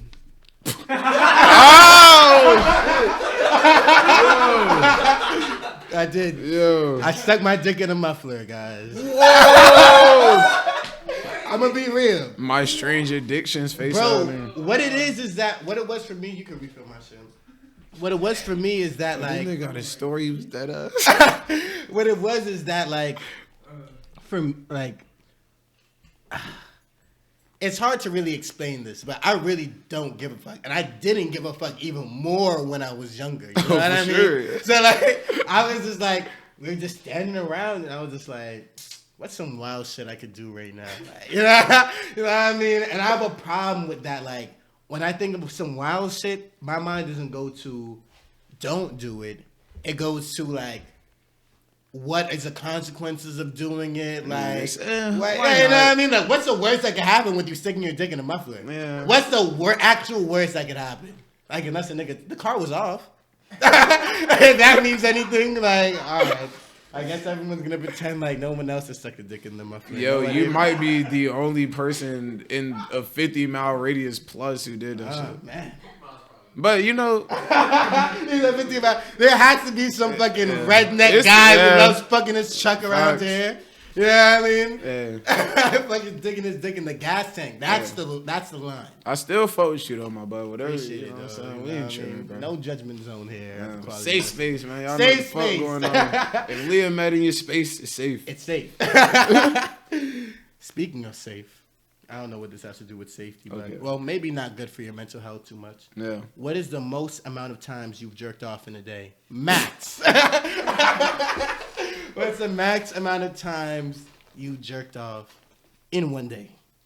Bro, probably, I would say max like 3 or 4. Right. Wow. That's actually what a few other people in here average. Bro, we just went through fucking pandemic, nigga. Like, Right. what the fuck here? Yo, niggas' numbers spiked. Bro. Right. Exactly. Niggas Pornhub was giving free subscriptions, nigga. Like, Man. you know that shit had to be some dry ass times for niggas, bro. You remember the first time you jerked off? Ooh. I remember that shit. I feel like I remember around the era when I first started watching porn. Right. Like the first time I watched porn. But like I don't remember the first time I ever jacked off. It was an accident for me. I was fucking. I'm not gonna lie to you. I was just doing what felt right, dog. Like, I remember I go on to I'm not gonna say who. Somebody searched up sex.com. A family friend. I'm gonna be honest. A family friend searched up sex.com on the computer. I had no clue what the fuck sex was. You know what I mean? I was fucking like 12 or like 11 or some shit, right? So that was my first introduction to porn. But then later on, my parents got me a laptop. You know what I mean? So now I had complete access to the internet. I think I searched up boobs or some shit, you know what I mean? Like, some, like, shit where it's, like, I didn't really know anything about sex. Like, boobs, XXX or some shit like that. Because I did hear about XXX. I don't know how. Yeah. And, bro, like, I just started feeling around. And next thing you know, I thought it was painful, dude. The first time I busted a nut, it was painful as fuck, bro. I'm not going to lie to you. I thought, like, something was actually wrong with me. Because I didn't know. Like, how do you know? It's just like, it feels like if you're not expecting an orgasm, you know what I mean? Yeah. And you get you ever seen the guy on like, there's like this doctor show where it says strange disorders, and there's a person who like constantly has orgasms. I seen some shit like that. Right. It was with a woman. It was with a woman, right? Yeah, it was with a woman. Yeah, I guess it was. Sure, it was like she would brush her teeth and shit, and like shit had her lit. Like, right, exactly. Yeah. So she was just orgasming all the time. So like, and I think the main problem is you're not expecting it, but I'm sure sometimes the orgasm probably feels good, right? Hey, every time for me. Same. Nah, okay. Gang shit, man. Every time. All right. That was a good one. I enjoyed that. What else is it my turn or your turn? It's my turn to ask the question. It's your turn to ask the question. Okay. What's the most embarrassing habit you've ever had? I used to eat my boogers when I was younger. I'll be honest. I don't know if everybody does that. Did you do that when you were growing up? I ate worse shit than boogers, bro. Really? Yeah. Like what? Like, I used to eat like dry worms off the side of the sidewalk. Oh, okay. I remember that kid when I was growing up. Yeah, bro. That's dope as fuck, dude. Hey, bro. What does a dried worm taste like? It's just crunchy. Like, it's like crunchy dirt. Like. So did you just like not, were you just always the type of kid where it's like the daredevil type shit? Bro, curiosity conquered me, nigga. Like, on God, bro. Like, I remember I was a kid, nigga. It was like an empty fucking. It wasn't even empty. It was a Coke bottle, and I thought this shit was like Coca-Cola. And I tried to open that shit. I couldn't open it. I went to my neighbor's house. I was like, "Yo, can you open this?" Like, I can't open this shit. They open that shit, nigga. I drink it. It's like motor oil, nigga. Like, oh my God. Like, I'm telling you, bro. Curiosity conquered my mind, nigga. So I'm saying these little dry shits on the side of the sidewalk. And I'm just like, what the fuck this shit tastes like, nigga? Just pop that shit in. I'm just like, yo. And you over here judging me for fucking a car? I feel judged now. Come on. Drinking motor oil, eating a dry worm, and fucking a car. It's on the same level. Bro, worms are delicacies in certain countries, That is true. I don't know if earthworms are. Bro. Donkeys are a delicacy in fucking Bahamas. But I don't know no culture that's hitting on cars and shit, bro. Like, I'm gonna be real with you. That's true. That's true. But, I do not know a culture that's fucking with cars. Damn, son. Maybe we should start one. That's a new trend. Hashtag fuck a car. I might know some people that's interested, but I ain't one of them. Bro, I fucking need to calm down, dude. YouTube's gonna take me off this shit one day. Yeah, you're gonna get demonetized, bro. We're never getting a sponsor. God damn. Oh well, fuck it. I like doing this shit anyway. Bro, it's fun. As you said, you don't need to be the richest man in the world. You know what I mean? Have a good time. Happiness over wealth. Well, I would do this happiness shit. is part of wealth, but If I could do this shit, bro, I don't really give a fuck about getting paid, to be honest. Like, Yeah. I just enjoy talking to cool niggas. Like, facts. even though, like, obviously, like, it's in order to do something full time, money has to be a part of it because, unfortunately, in this society, unless you go into like an alt art and like an art collective or like someplace where they're gonna pay for your bills and you just have to create artwork, they don't really have that much anymore. And that's something that I would definitely love to do in the future. You know, have a whole bunch of young niggas podcasting from the hood. You know what I mean? Yeah. Podcasting, finding a whole other way. Literally, bro. That's the goal, bro. Cause Andy Warhol was on that shit, bro. Andy Warhol, who's that? Andy Warhol, bro. He's really like he was essentially like the manager, early proto punk band Velvet Underground, visual pop artist. Did a lot of like advertisement type shit. I just saw one of his shits when I was in New York of like an advertisement he did for like rhinoplasties, but it was like a pop art expression type thing. So amazing artist, amazing like cinematographer. But he used to have a warehouse where he would have a lot of New York youth come in and like just create and be a part of these like short films. He was super locked in with Jean-Michel Basquiat. I was gonna say one of your inspirations was Basquiat, right? Yes. You do source him as an inspiration. Also mine as well. Yeah. Basquiat, like, just his vision. I watch a lot of documentaries on him and shit. Yeah. And the fact that, like, what inspired you about Basquiat? I'll tell you what inspired me about Basquiat after. It was like a class. I took an art class. I think I was in like 7th or 8th grade, and like I come from like a Creole descent, like Haitian. You know what I'm saying? And he's Haitian and I believe Haitian and Puerto Rican. Oh. So it's like learning about this black artist that made such a like fucking he stomped, bro, like he snapped. You know what I'm saying? People fucked him heavy, saying some shit like that. As a person who was inspiring in art and super inspired by art, like that was my first latch on to like Afrocentric art and like, you know what I'm saying? Art communicating the black experience. So I was super locked in. I felt like, you know, the more I delved deep into like his ideology and what he stood for, it shit aligned with what I fucked with heavy. So, you know, I'm super young, super impressionistic, like super impressionable, that's the word, yeah. So it just turned into like this growth, and he's just always been a part of my journey. Like I always tap back in and like watch his interviews and like, you know what I'm saying? Because that was like my guideline to being who I am today. So it's just like I study him. Right. I study his work. I love his work. When I see his work, I feel what I don't feel when I look at everybody else's shit. Him as a visual artist and you as a musical artist, right? Mm-hmm. Do you feel like, I know he also did some rock music or some shit. Yeah, I know he also did make some music. Shouts out to Grey's Anatomy. Grey's Anatomy. That was the name of his band? His band was Grey, but it was named after the medical book Grey's Anatomy. Okay. Well, how, as a visual artist, did you take that and transition it into your music, or is it more of just an aesthetic thing? Nah, bro, it's that unapologetic swag that came with his shit that comes into my shit. You know what I'm saying? That sense of vulnerability, standing for what you stand for. Like, people look at his shit and they like, yo, like, it's either on the sway on like, yo, this is like some elementaries type shit that I could have did, or it's like you are deeper into it and you like, yo, like I understand the roots of this shit, and it's like my end is like, yo, I understand the roots of his shit, and I like to implement that in my shit. So it's like I could talk about whatever the fuck I want to. I can be who I am as a black human being and speak on whatever matters I want to speak on. And if you don't get it, fuck you, bro. Like, literally fuck off. Like, I'm not really... I like to explain my shit to people who want to hear, but if you just gonna be hard-headed to my shit, like, I'm gonna just make a joke out of it, bro. Like, I'm gonna make a joke out of these, like, simple-minded ass questions that you asking me about the shit that I have a passion in and I put my soul into creating. And that's like the more so what I picked up on him outside of appreciating his visual art is just like having a moral standing. Bro, never folded. Never. Shit.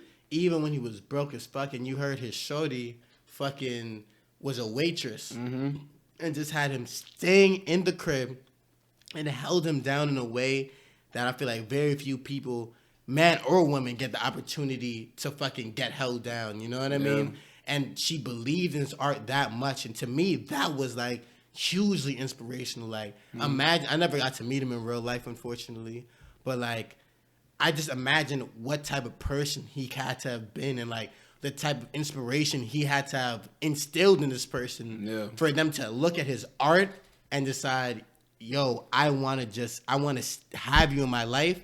And it obviously paid off for her. Yeah. But like, very few people get that opportunity, you know, for somebody to have somebody believe in them that much. And I feel like you have to be a certain type of person to have somebody believe in you that much, you know? That's real. And a lot of my like huge inspiration that have passed away in the past, like they also came up on like a similar story where it was a shouts out to women first and foremost that held these dudes down in their lowest points. You know what I'm saying? Held them down till they came up. And it's like, you know what I'm saying? That's sits to be like, you know, the people who I fuck with come on a more of a moral standpoint, more so than just like the art that they created. So it's like, I can only imagine the type of people these people were in real life, where it's like, yo, this woman was going to nurture you into your fucking full potential. You know what I'm saying? That shit is hard, bro. I fuck with it. Man, that shit is amazing, dude. Beautiful story. If you do not know the story of John Michael Basquiat, search it up. Fucking hugely inspirational story. I think everybody should tap in with. And I don't fuck with these niggas that be trying to jack his swag, bro. That is true. We have a little John Michael Basquiat over there. Nah, not even.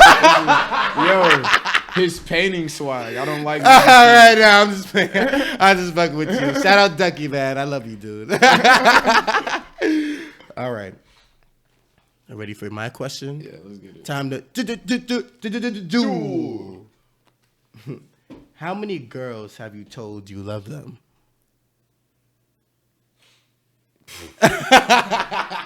That's a deep question right there, man. Yo, it's crazy because it's not a lot. But like, bro, literally probably like 3 or 4, bro. I'm gonna be real. I don't use that word a lot, bro. It's like one of my least favorite words in the English dictionary, bro. My least favorite. Because, bro, that shit holds so much power to me, nigga. I'm like, bro, I'm not telling you I love you if I don't love you, bro. I'm wary of niggas who say that they love you too fast. Yeah, nigga, like, come on, bro. Like, literally, like, one of my closest companions, bro, that I fuck with to this day, like, I literally had a conversation with her the other day where I was like, yo, like, when I was chilling with you, I was not going to tell you I loved you. Even though I knew when I felt that I loved you, I was not going to say that shit until you told me you loved me. Because I don't have a fear of rejection. I don't have a fear of somebody not fucking with me. But, like, love is such, like, I love you is such a crazy phrase, bro, to me. That is, like, I don't know, bro. I'm like, yeah, I got to know this person fuck with me before I let them know. Because when I say that shit, it means something. It means a lot to me, bro. Like, I will literally put my life on the line for you at any given instance. If any nigga talk to you crazy, I'm stepping in and beating his ass. Even if I don't got my strap, if I get shot, I will die for you, nigga. Like, niggas don't be having that same sense of loyalty, bro. Right. So it's like, I be very hesitant. Just knowing how humans be, I have a super restraint to using them words, bro. So it's only been like 3 or 4 times, bro, as far as like interacting with a woman goes. I definitely feel like I can relate to that.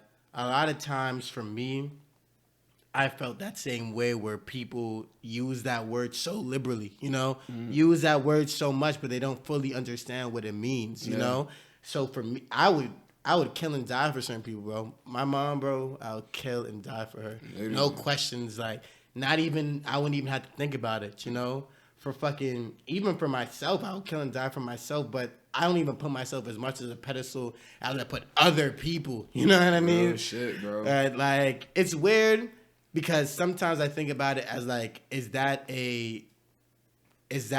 just something that happened because I've dealt with suicidal thoughts? You know what I mean? Yeah. So for me, it's like, is that something that stems from that? The fact that you're able to, like, is that valuing your life less than fucking another person?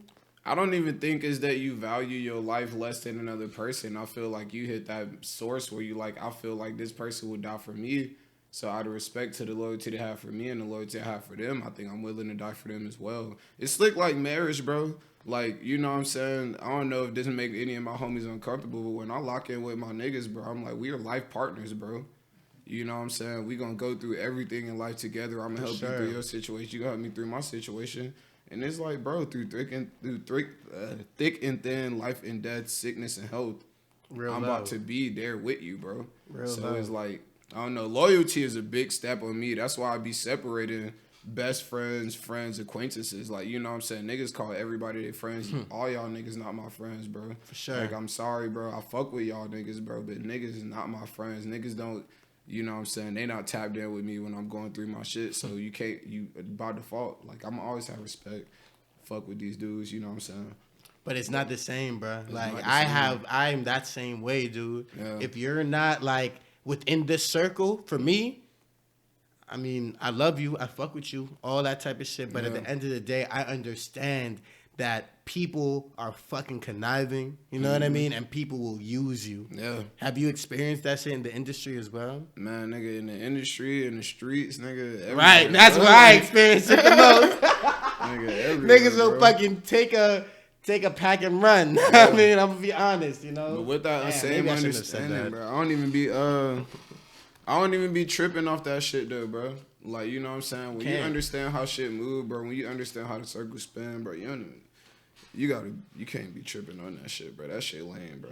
It's like niggas be tripping over girls and nigga fuck your girl and they be like, oh, bro, nigga, I can't fuck with you no more, bro. It's like, man, fuck that shit. Do you feel like love and sex should be connected? Because I'm of the mindset right now where it's like love for me and sex aren't necessarily the same things. Like, you can love somebody, you could hate somebody and have sex with them, you could love somebody and have sex with them, but, like, love to me is deeper than sex. If you fuck another nigga, to me, like, that doesn't necessarily mean that you don't love me. Love is the cake, bro. Sex is the icing.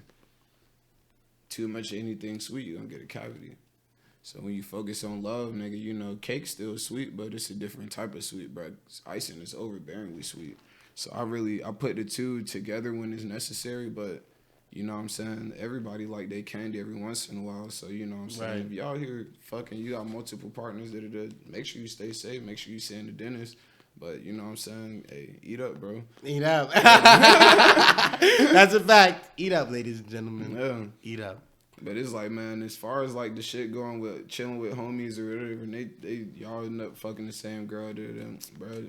Atlanta's small as fuck, bro. That's true. Shit's small. The world's small, nigga. I know the world's small, so I know Atlanta is fucking minuscule as fuck. Right. So it's like, bro, that type of shit gonna happen, bro. And it'd be like, even talking to my niggas, bro, like talking to the dudes that I chill with, even the women that I chill with that fuck with women or whatever the fuck. It's like, yo, we had them conversations where it's like, bro, if that shit happen, bro, we need to know that this type of shit not gonna divide us, bro. Mm-hmm. Like, you know what I'm saying? Or even if I'm chilling with a shorty, cause I be having this thing with when I fuck with when I have like partners and people who I'm lock in with for real, I'll be like, yo, you gonna do you. You might be at a party, you gonna get drunk, you might fuck, you know what I'm saying, do whatever the fuck you do. As long as you make sure you straight, don't come back with no crazy shit, you know what I'm saying, bro? Exactly. Hey, do you. But don't make it, it's not no regular thing. Like, we ain't on no, like, oh, we about to go fucking be on some, what's that shit called when couples be fucking other couples and shit? And, swingers? Yeah, like, we not on no swinger shit, you know what I'm saying? Mm-hmm. But it's like, especially, bro, we in our early 20s, bro. I'll be like, motherfuckers gonna do shit, bro. I'm not the type of niggas to get tight off of that shit. I might feel some type of way, but that's some shit I get over with mad quick. Right. It's other shit. It's other betrayals that are like way raps, more bro. To me. Exactly. Raps. Like, you know that's me too, bro. There's other betrayals that to me are way more fucking hurtful than fucking, like, sex is something that, especially nowadays, people do so freely, you know? And obviously maybe that's not always the best, but man, bro, we could get into that all day. I gotta lie to you. You want to read another card real quick? Oh yeah, we got. This is the last one in my deck. You know what I'm saying?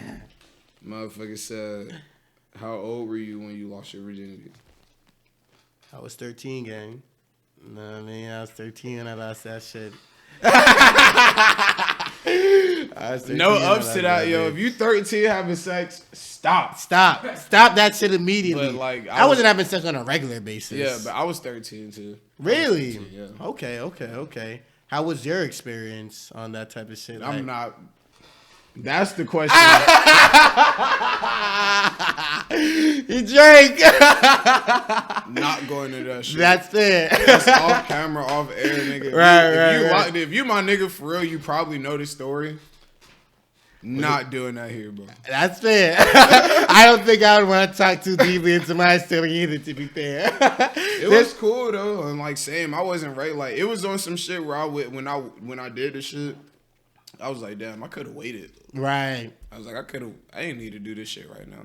That's why I say, bro, if you young and you worried about that shit, bro, you can wait, bro. You can definitely wait. Sex is overrated. Don't let niggas pressure you. It's like Coke. Coke is overrated. All these things that you see on TV and they say that they're so great, that shit is overrated every time. Nothing's ever felt like how like they say it's supposed to feel. Yeah. You know what I mean? Literally, bro. Nothing's ever felt like that. All right, one last one. What is the most amount of money you have spent on someone without sex being involved? Like taking a girl on a date, fucking, like how many dates did you take her on? Damn. Most amount of money without sex being involved. Cumulatively or at one time? I'd say one time. I feel like one time is like probably like only like $200. Okay. $200. That's not too bad. It's not too bad. You know what I'm saying? What did you guys do? Like movie, nice dinner, fucking go to the club, buy drinks and shit. Right, shit yeah, like typical shit. I've done that fucking. But it was on some like before. flex shit. You know what I'm saying? Like it wasn't even on no like. You know what I'm saying? It was like, yeah, I really fuck with this shorty. I find shorty mad attractive. I'm about to like. Try and see what you could do with that. But it was like I don't even know if I ever chilled with a shorty. Took shorty out on it. I've never been on no. I'm about to if you eat. I've never been on no. If I pay for you to eat, you gotta feed me type shit. Right. I've usually just be like, I like to show women a good time, bro. Like in general, bro. I fuck with experiences, bro. So it's like.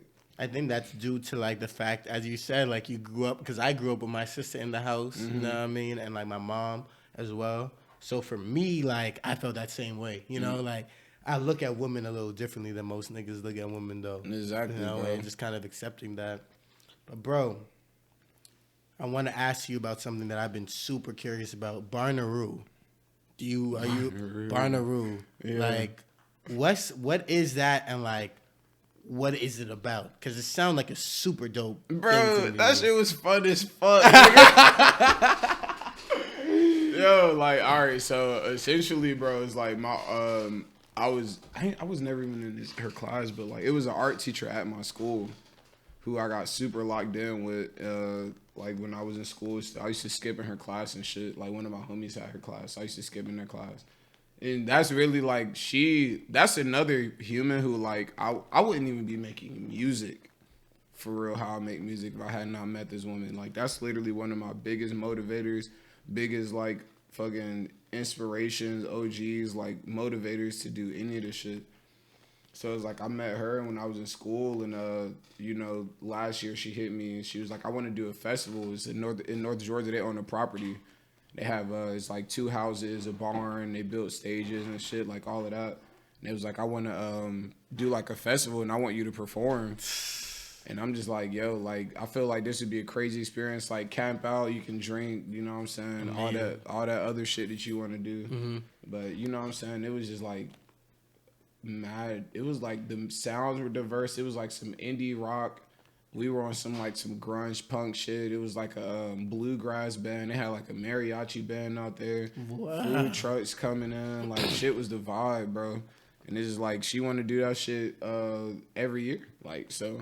Bro, I seen that shit. The tickets for that shit. I definitely want to pull up next time for sure. I want New Atlanta Underground to be there next time. I'll say that. You know what I mean? Because that shit sounds like a super amazing cause. Would you have any new music coming up in the future as well? Yo, I'm working on my next release at this very moment in the mixing and mastering stages. It should be out within the next month. Untitled at the moment, but you know, if you've heard Goodbye to Love, my latest release, we're most definitely hitting that tone, probably a little bit heavier. Man, yeah, I'm excited for that shit, dude. Hell yeah. Super excited. Your newest music, bro, your newer music, I'm really, really, really fucking with that shit, dude. Appreciate For it. real, like, I'm seeing the journey. I see the transition. We were talking earlier about the transition between discographies and, like, where you are now musically versus where you were before.